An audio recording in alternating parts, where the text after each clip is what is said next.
in the context of Papua shows how our perception can be influenced by things about which we do not know the full explanation. The story we follow is often the one the media ran wild with the story that he'd been eaten by camels on the beach with Seiko.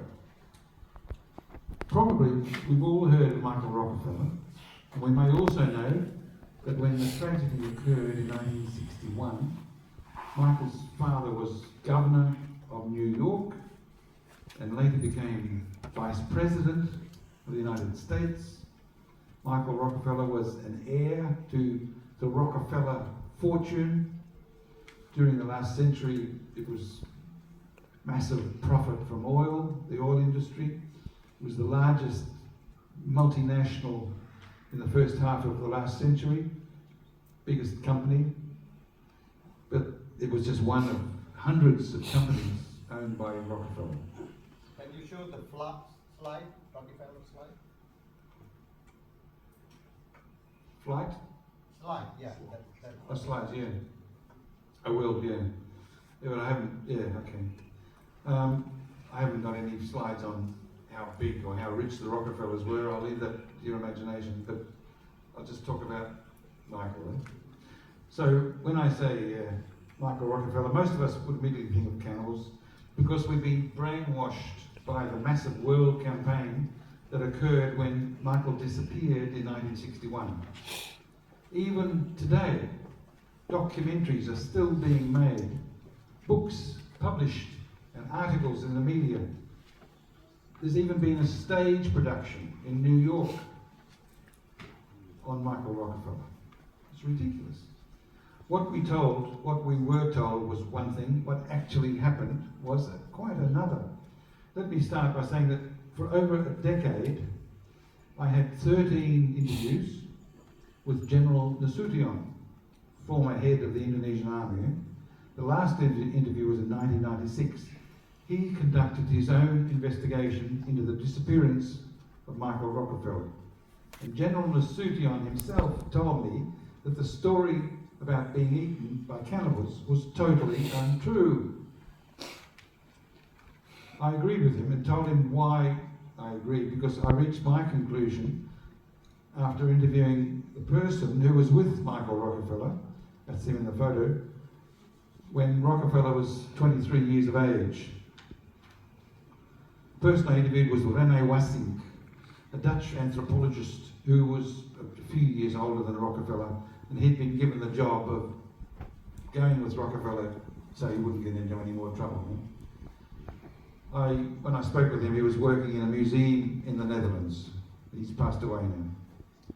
Wassink and two Papuan policemen were with Michael Rockefeller along the southern coastline, Asmat coastline. Michael made a boat from two canoes. He put a platform across the top, he put a sunroof, and then an outboard motor, to go.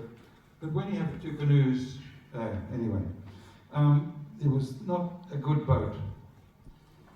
The wood, Michael was collecting carvings, wooden carvings from the Asmat, they're famous for that, to give to his father's Metropolitan Museum of Art in New York, owned by Nelson Rockefeller.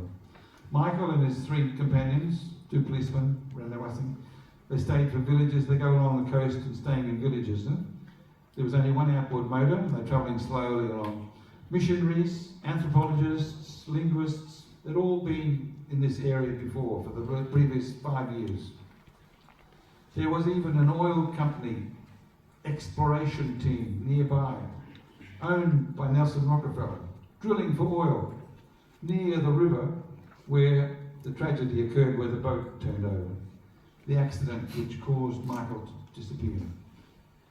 Each day, the travellers would go in this boat along the coastline, and then at lunchtime, out of the sky comes a helicopter from the oil company. They would deliver them lunch every day in a helicopter. That's a good way to travel, I can tell you.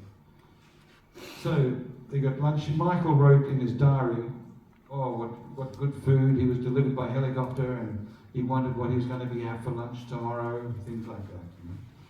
But his biggest problem really was his glasses. He had very thick, as you can see in the photo, very thick glasses, and he had very poor eyesight. A good swimmer, but very thick glasses.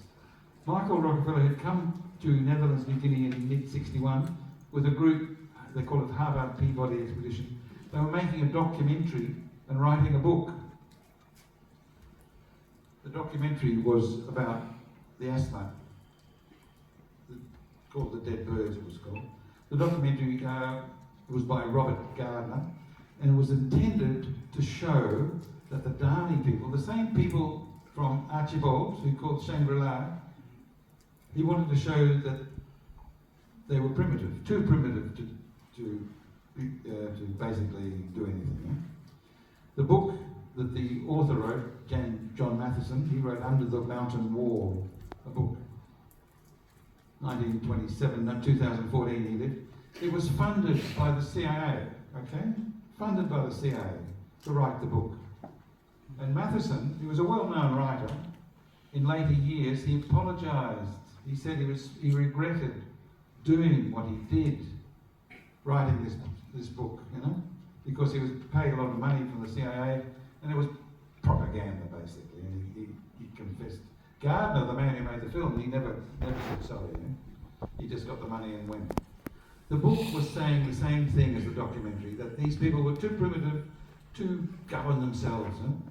For the sake of the film, conflict between two tribes had to be arranged, and Michael Rockefeller caused a problem by provoking one tribe, and he caused a problem, and that's why they sent him away from the film. They sent him down the south coast. They joined up again, and they went back to America. Then Michael came back to Sandiri, and that's when he disappeared, and he came back the second time.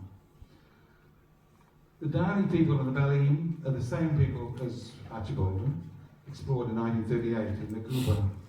But neither the book nor the documentary mention the word Shangri-La, because peaceful scenes, no. They wanted, these people are fighting, warring all the time, you know, there's no gardening, it's nonsense. And he was involved in it's a CIA project, I'm sorry to say. The CIA-sponsored documentary, the book made no mention of Papuan women, children in the gardens, washing the children, going to school, no, none of that. When I interviewed Rene Wassink, he said the boat that they built was the wrong shape, because when you put a canoe up high and then you put a platform on the top, it gets too unwieldy, and that was the problem. With 4 men on the top, it wasn't stable. So it would have been good in a lake in America, a nice quiet lake, but this wasn't like that. It was very dangerous territory. An accident waiting.